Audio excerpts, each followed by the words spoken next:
Kali ini kita akan membahas bagaimana menyusun child balance menggunakan data COA. Pertama, kita buka file yang akan kita gunakan. Berikut adalah data yang kita butuhkan, terdiri dari COA, jurnal, serta saldo awal. Pertama, kita cari nilai dari debit dan kredit yang ada di jurnal. Untuk mencari debit, kita masukkan rumus sama dengan if jika field yang ada di dalam sel F5 sama dengan D, maka field yang ada di dalam sel E2. Apabila tidak, maka 0. Klik enter, lalu kopikan rumusnya ke bawah. Begitu juga dengan kredit. Masukkan rumus if sama dengan if jika field yang ada di dalam sel F5 sama dengan K, maka field yang ada di dalam sel E2.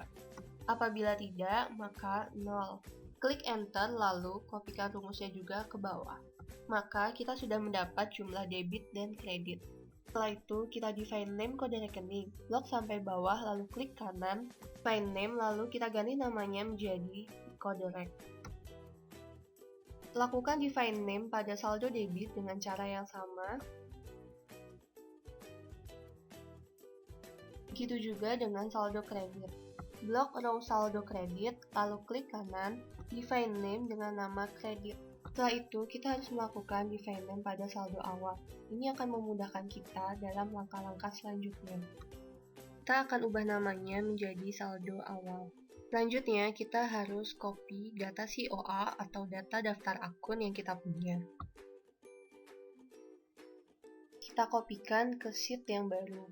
Dalam COA yang kita miliki, kita harus melakukan filter data hanya pada data yang kita butuhkan saja. Maka, kita harus melakukan filter pada tipe data detail.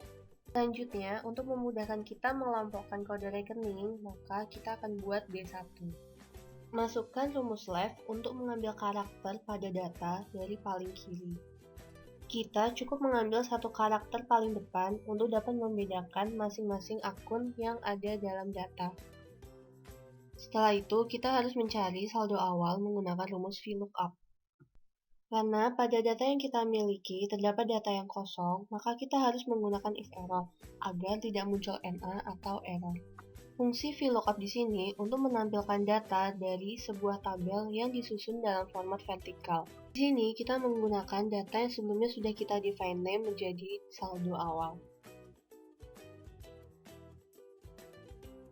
Setelah itu, kita harus mencari total debit. Kita menggunakan rumus SUMIF untuk menjumlahkan sel berdasarkan kriteria tertentu. Maka kita masukkan rumus sama dengan SUMIF kode rek sebagai nilai sel yang ingin diuji, lalu B2 sebagai data yang ingin dijumlahkan, dan debit sebagai range yang berisi sel-sel yang ingin dijumlahkan.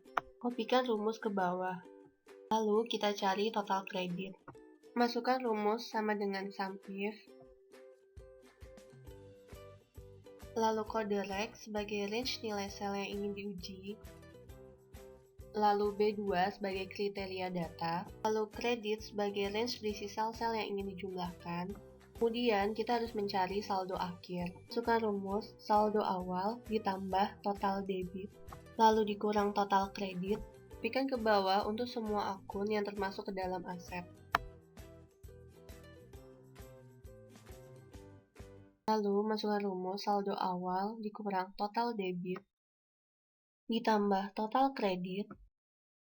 Kopikan rumus ke bawah untuk semua akun dengan kode rekening berawalan 2 dan 3. Lalu, untuk kode rekening berawalan 4, perlakuannya sama seperti aset.